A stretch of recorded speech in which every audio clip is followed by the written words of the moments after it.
হরে কৃষ্ণ। প্রিয় ভক্তমণ্ডলী, আজকে উৎপন্ন একাদশীর মাহাত্ম্য কীর্তন করব। অর্জুন বললেন, হে দেব, অগ্রহায়ণের পুণ্য প্রদায়ী কৃষ্ণপক্ষের একাদশীকে কেন উৎপন্না বলা হয় এবং কি জন্যই বা এই একাদশী পরম পবিত্র ও দেবতাদেরও প্রিয় তা জানতে ইচ্ছা করি। আপনি কৃপা করে আমাকে তা বলুন। ভগবান বললেন, হে পিতা পুত্র, পূর্বে সত্য যুগে মূর নামে এক দানব ছিল। অদ্ভুত আকৃতি বিশিষ্ট সেই দানবের স্বভাব ছিল অত্যন্ত কোপন। সে দেবতাদেরও ভীতিপদ ছিল। যুদ্ধে দেবতাদের এমনকি স্বর্গরাজ ইন্দ্রকে পর্যন্ত পরাজিত করে স্বর্গ থেকে বিতাড়িত করেছিল। এইভাবে দেবতারা পৃথিবীতে বিচরণ করতে বাধ্য হয়েছিল।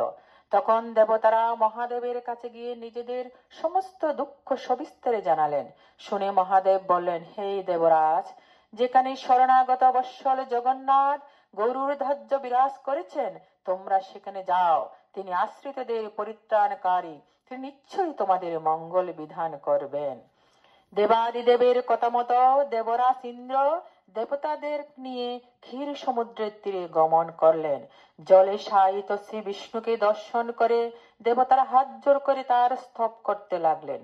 স্তুতির মাধ্যমে নিজ নিজ দন্য ও দুঃখের কথা তারা ভগবানকে জানালেন।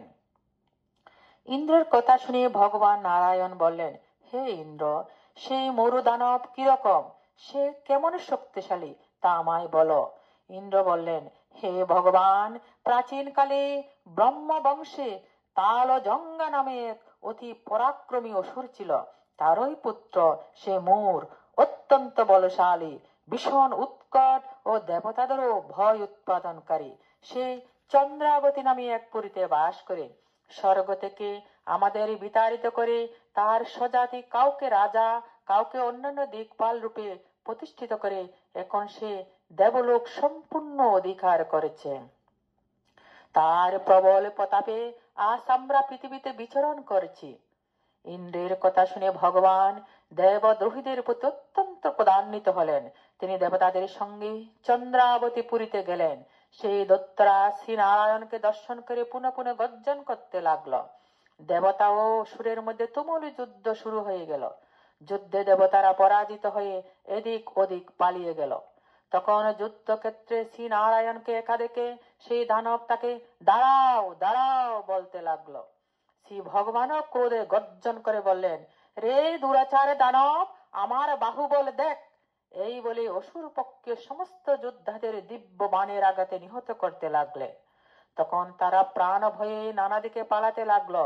সেই সময় নারায়ণ দৈত্য সৈন্যদের মধ্যে সুদর্শন চক্র নিক্ষেপ করলেন।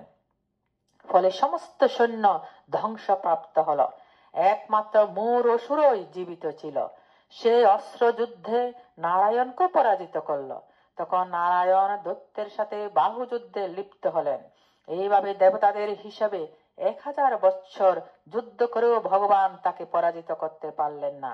তখন শ্রীহরি বিশেষ চিন্তান্বিত হয়ে বদরিক আশ্রমে গমন করলেন। সেখানে সিংহাবতী নামে একটি গুহা আছে। এই গুহাটি এক দ্বার বিশিষ্ট এবং 12 যোজন অর্থাৎ 86 মাইল বিস্তৃত। ভগবান বিষ্ণু সেই গুহার মধ্যে শয়ন করলেন। সেই দৈত্য তার পিছন পিছন ধাবিত হয়ে গুহার ভিতরে প্রবেশ করল। সে বিষ্ণুকে নিদ্রিত বুঝতে পারল। অত্যন্ত আনন্দিত হয়ে ভাবতে লাগলো, আমার সাথে যুদ্ধে পরাজিত হয়ে বিষ্ণু এখানে গোপনে শুয়ে আছে। এখন আমি তাকে অবশ্যই বধ করব।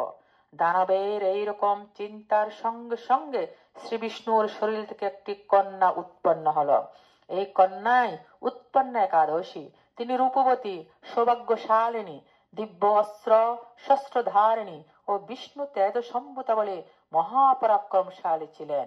দৈত্যরাজ সেই স্ত্রী রূপিণী দেবীর সাথে তুমুল যুদ্ধ শুরু করলো। কিছুকাল যুদ্ধের পর দেবীর দিব্য তেজে অসুর ভস্মীভূত হয়ে গেল। তারপর বিষ্ণু জেগে উঠে সেই ভস্মীভূত দানবকে দেখে বিস্মিত হলেন। এক দিব্য কন্যাকে তার পাশে হাত জোর করে দাঁড়িয়ে থাকতে দেখলেন। বিষ্ণু বললেন, হে মহাপরাক্রান্ত উগ্রমূর্তি, এই মরু দানবকে কে বধ করল? যিনি একে হত্যা করেছে তিনি নিশ্চয়ই প্রশংসনীয় কর্ম করেছে। সেই কন্যা বললেন, হে প্রভু, আমি আপনার শরীর থেকে উৎপন্ন হয়েছি। আপনি যখন ঘুমিয়েছিলেন তখন এই দানব আপনাকে বধ করতে চেয়েছিল, তা দেখে আমি তাকে বধ করেছি। আপনাদের কৃপাতে আমি তাকে বধ করতে পেরেছি। এই কথা শুনে ভগবান বললেন, আমার পরশক্তি তুমি একাদশীতে উৎপন্ন হয়েছ, তাই তোমার নাম হবে একাদশী। আমি এই ত্রিলোকে দেবতা ও ঋষিদের অনেক বর প্রদান করেছি। হে বদ্রে, তুমিও তোমার মন মতো বর প্রার্থনা করো, আমি তোমাকে তা প্রদান করব। একাদশী বললেন, হে দেবেশ, ত্রিভুবনের সর্বত্র আপনার কৃপায় সর্ববিঘ্ন নাশিনী ও সর্বদায়িনী রূপে যেন পরম পূজ্য হতে পারি, এ বিধান করুন। আপনার প্রতি ভক্তিবশত যারা শ্রদ্ধা সহকারে আমার ব্রত উপবাস করবে তাদের সর্বসিদ্ধি লাভ হবে, এই বর প্রদান করুন। বিষ্ণু বললেন, হে কল্যাণী, তাই হোক। উৎপন্না নামে প্রসিদ্ধ তোমার ব্রত পালনকারীর সমস্ত ইচ্ছা পূর্ণ হবে, তুমি তাদের সকল মনোবাসনা পূর্ণ করবে, এতে কোনো সন্দেহ নেই। তোমাকে আমার শক্তি বলে মনে করি, তাই তোমার ব্রত পালনকারী সকলে আমারই পূজা করবে, এরপরে তারা মুক্তি লাভ করবে। তুমি হরিপ্রিয়া নামে জগতে বিখ্যাত হবে। তুমি ব্রত পালনকারীর শত্রু বিনাশ, পরম গতি, দান এবং সর্বসিদ্ধি প্রদান করতে সমর্থ হবে। ভগবান বিষ্ণু এইভাবে উৎপন্ন একাদশীকে বরদান করে অন্তহিত হলেন। সমস্ত ব্রতকারী দিবারাত্রি ভক্তিপরায়ণ হয়ে সেই উৎপন্ন একাদশীর উৎপত্তির কথা শ্রবণ কীর্তন করলে শ্রীহরির আশীর্বাদ লাভে ধন্য হবেন।